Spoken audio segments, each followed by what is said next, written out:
हमने पिछले वीडियो में जो बात की थी तो वो दंड के प्रतिकारवादी सिद्धांत के बारे में बात करी थी।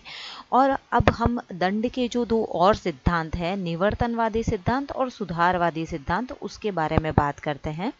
निवर्तनवादी जो सिद्धांत है उसके अनुसार किसी अपराधी को सजा देने का लक्ष्य यह रहता है कि उस अपराध की पुनरावृत्ति न हो, उस अपराधी या अन्य व्यक्ति द्वारा उसकी पुनरावृत्ति नहीं होनी चाहिए। एक न्यायाधीश के शब्दों में दंड का लक्ष्य इस प्रकार रखा जा सकता है: तुम्हें भेड़ चुराने के लिए दंडित नहीं किया जाता, बल्कि इसलिए कि भेड़ की चोरी नहीं हो। चोरी, डकैती, हत्या आदि के लिए सजा देने का मुख्य लक्ष्य यह है कि भविष्य में इन घटनाओं की पुनरावृत्ति नहीं हो।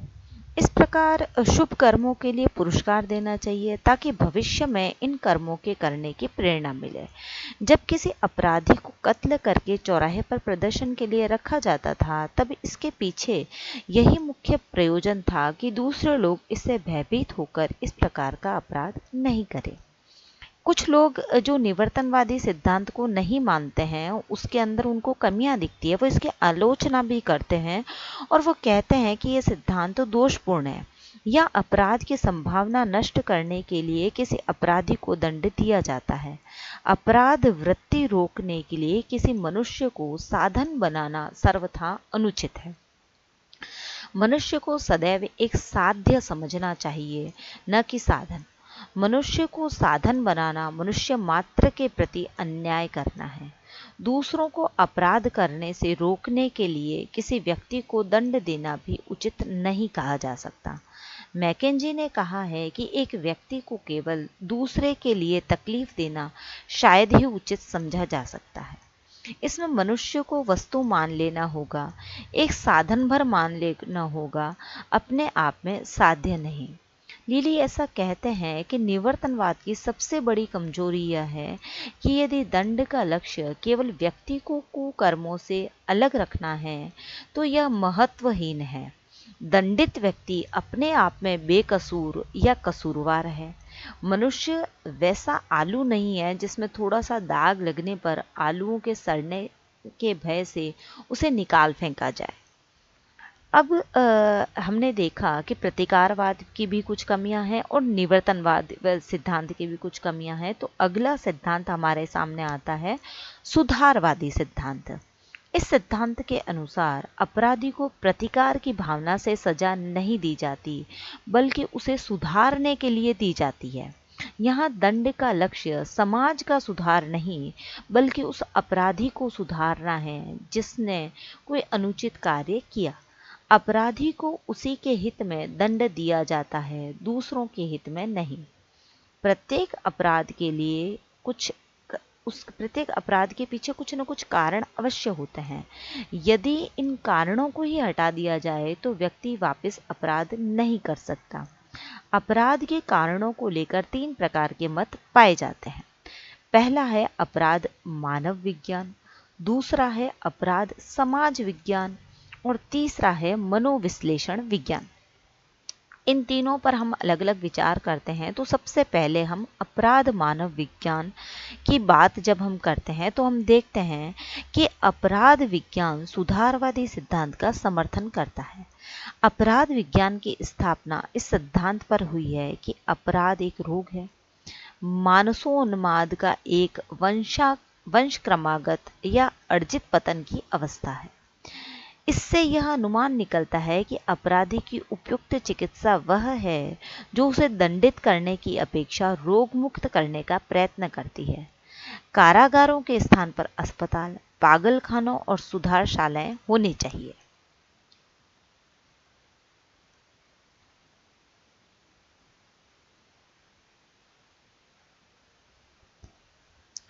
अपराध एक प्रकार का रोग है। यह शारीरिक विलक्षणताओं के कारण उत्पन्न होता है। इसलिए अपराधी को जेलों में नहीं, बल्कि अस्पतालों और सुधारशालाओं में रखना चाहिए ताकि उसमें सुधार हो सके। परंतु इस जो अपराध मानव विज्ञान का जो सिद्धांत है, सुधारवादी सिद्धांत, इसकी भी कुछ जो है लोग आलोचना करते हुए कहते हैं कि प्रत्येक अपराध को शारीरिक दोष के कारण उत्पन्न नहीं कहा जा सकता। अधिकतर व्यक्ति जानबूझकर नैतिक नियमों का उल्लंघन करते हैं, न कि शारीरिक दोष के कारण। ऐसा अपराध दंडनीय है। मानसोन्माद अथवा शारीरिक दोष की स्थिति में व्यक्ति चित्त विभ्रांत हो जाता है और उसकी क्रिया में संकल्प स्वातंत्र्य का अभाव हो जाता है। वह अपने ऊपर नियंत्रण भी खो देता है। इसलिए अपराध जानबूझकर नैतिक नियमों की भंग के कारण होते हैं। इसलिए ऐसे अपराधियों को जेल की हवा खिलाना आवश्यक है। अपराध को रुग्णा अवस्था मानना नीति के आधार का विच्छेद करना है। इससे पुण्य पाप पुरुष का दंड निराधार हो जाते हैं। अतः प्रत्येक अपराध को उन्माद द्वारा उत्पन्न नहीं कहा जा सकता। इस मत में एक दोष यह भी है कि कोई अपराधी जेल की चार दीवारी के अंदर अधिक समय तक रहना पसंद करेगा, किंतु पागलखाने में रखा जाना उसे शायद पसंद नहीं आएगा। इस प्रकार पागलखाने या अन्य सुधारशालाएं अपराधी में सुधार लाने में असमर्थ होती है। सुधारवादी सिद्धांत के संबंध में दूसरा जो मत है वह है अपराध समाज विज्ञान के अनुसार अपराध प्रतिकूल सामाजिक परिस्थितियों का परिणाम है।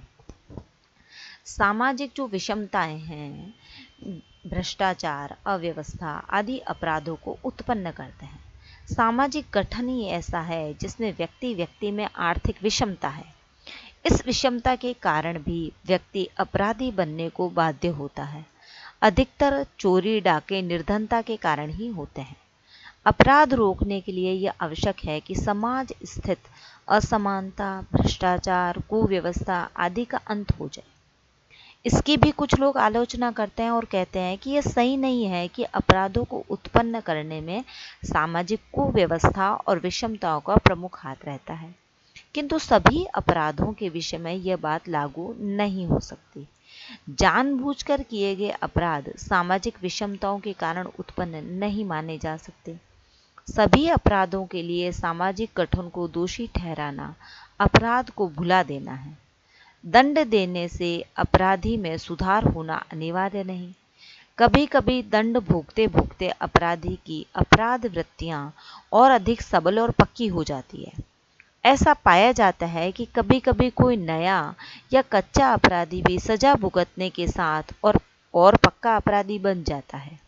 कभी कभी सजा से अधिक सुहृदयता पूर्ण व्यवहार अपराधी को सुधारने में सफल होता है। अपराधी को कभी कभी क्षमा करने पर वह अपने अपराध को स्वीकार कर लेता है। पश्चाताप द्वारा उसमें सुधार हो जाता है। अगली जो हम बात करते हैं वह है मनोविश्लेषण विज्ञान। फ्रायड जो है और उसके अनुयायी, उनका मत है कि असामाजिक मानवीय कर्म अथवा अपराध दबी हुई मनोग्रंथियों के कारण उत्पन्न होते हैं। अतः इस प्रकार के अपराध की चिकित्सा केवल दंड से नहीं बल्कि औषधि और शिक्षा से होनी चाहिए। ऐसी हालत में रोग निवारण का सबसे अच्छा उपाय यह है कि अचेतन मस्तिष्क में दबी हुई इच्छाओं को चेतन स्तर पर लाया जाए और रोगी को उसके रोग का कारण बता दिया जाए। इसके बाद रोगी अपनी बीमारी समझ जाता है और फलस्वरूप उसका रोग दूर हो जाता है। इस प्रकार अपराधी को सुधारने का यह एक बहुत ही विलक्षण तरीका है, परंतु इसकी भी आलोचना हुई है और आलोचक कहते हैं कि सभी प्रकार के अपराध जो है वो दबी हुई ग्रंथियों या अतृप्त इच्छाओं द्वारा उत्पन्न नहीं होते। डॉक्टर सिन्हा कहते हैं कि कुछ अपराध उन्माद के कारण उत्पन्न होते हैं, कुछ शारीरिक दोषों के कारण, कुछ किसी अस्थायी आवेश या ग्रंथि के कारण, कुछ भ्रांत नैतिक निर्णय के कारण, कुछ नैतिक नियमों के जानबूझकर उल्लंघन करने के कारण। इनमें सभी अपराध मनोविश्लेषण पद्धति द्वारा दूर नहीं हो सकते। प्रथम प्रकार के अपराधों से मुक्ति के लिए पागलखानों, सुधारशालाओं और औषधियों का प्रयोग होना चाहिए। दूसरे प्रकार के अपराध आधुनिकतम औषधियों द्वारा दूर हो सकते हैं और तीसरे प्रकार के अपराधों से मुक्ति फ्रायड की मनोविश्लेषण विधि द्वारा हो सकती है। चौथे प्रकार के अपराध अपराधी को उसकी गलती का ज्ञान करा देने से दूर होते हैं, और पांचवें प्रकार के अपराध सच्चे अपराधी हैं, इसलिए ये दंडनीय है। नैतिक दृष्टिकोण से मृत्युदंड पर भी विचार किया जाता है। क्या मृत्युदंड जो है वह उचित है या अनुचित है? तो जो है कुछ दार्शनिक ऐसा मानते हैं कि, परंतु सुधारवादी दार्शनिकों का मुख्य तरह ऐसा मानना है कि मृत्यु की सजा उचित नहीं कही जा सकती। अपराधी को अपने सुधार के लिए अवसर अवश्य मिलना चाहिए। किसी अपराधी को मृत्युदंड देने का अर्थ है कि उसके सुधार की अब संभावना ही समाप्त हो जाती है, और ऐसा सोचना न्यायोचित नहीं है। सुधार की संभावना सदैव बनी रहती है। जब किसी अपराधी को मृत्यु की सजा होती है, तब यह सजा भुगतने के बाद यदि उसे निर्दोष पाया जाए तो इस हालत में उसके साथ न्याय नहीं किया जा सकता। प्रतिकारवाद सिद्धांत का कठोरवादी रूप मृत्युदंड को उचित मानता है। निष्पक्ष रूप से देखने पर मृत्यु की सजा अवांछित है। कभी कभी यह सजा उचित और आवश्यक भी हो जाती है, परंतु इसे अपवाद स्वरूप ही समझना चाहिए। अब हमने देखा कि तीनों प्रकार के जो हमने सिद्धांत देखे, उनमें सबसे अधिक संतोषप्रद कौन सा सिद्धांत है। वैसे देखने में तो सुधारवादी सिद्धांत जो है वो अधिक आकर्षक लगता है, क्योंकि इसमें अपराधी के सुधार की बात कही जाती है। किंतु निष्पक्ष रूप से विचार करने पर प्रतिकारवादी सिद्धांत का मृदु रूप बहुत अधिक संतोषप्रद होता है। अपराधी को उसकी परिस्थितियों को ध्यान में रखते हुए उचित दंड देने से उसका सुधार बिल्कुल संभव हो जाता है। जब व्यक्ति को यह विश्वास हो जाता है कि उसे शुभ कर्मों के लिए पुरस्कार और अशुभ कर्मों के लिए दंड मिलेगा, तब वह निश्चित रूप से अपराध करने से अपने को रोकेगा, और दंड तथा पुरस्कार के संतुलित वितरण से ही अपराध निवारण संभव होगा।